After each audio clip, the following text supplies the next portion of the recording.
దర్శిని ప్రకాశంలో కొనసాగించడం అభివృద్ధిలో ఒక మైలురాయని దర్శి నియోజకవర్గం Telugu Desam party incharge doctor Gottipati Lakshmi అన్నారు. ముఖ్యమంత్రి నారా చంద్రబాబు నాయుడును Darsi Telugu Desam party incharge doctor Gottipati Lakshmi, యువనేత డాక్టర్ కడియాల లలిత్ సాగర్లు బుధవారం మర్యాదపూర్వకంగా కలుసుకున్నారు.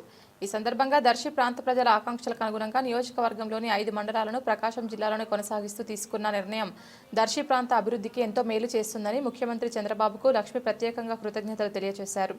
18 నెలల కూటమి పాలనలో దర్శి ప్రాంతంలో చేపట్టిన అభివృద్ధి కార్యక్రమాలు, ప్రతి ఇంటికి సంక్షేమ పథకాలు అందించడం, పెండింగ్ ప్రాజెక్టుల నిధుల మంజూరు తదితర అంశాలపై సుదీర్ఘంగా చర్చించినట్లు లక్ష్మి తెలిపారు. దర్శి పట్టణంలో డిగ్రీ కాలేజీలకు అవసరమైన పక్కా భవనాల నిర్మాణానికి అవసరమైన నిధులు మంజూరు చేయాలని డాక్టర్ లక్ష్మి కోరారు. వచ్చే విద్యా సంవత్సరం నాటికి పక్కా భవనాలలో తరగతులు ప్రారంభమయ్యేందుకు తగిన చర్యలు తీసుకోవాలని లక్ష్మి కోరారు. దీనిపై ముఖ్యమంత్రి సానుకూలంగా స్పందించినట్లు డాక్టర్ లక్ష్మి వివరించారు.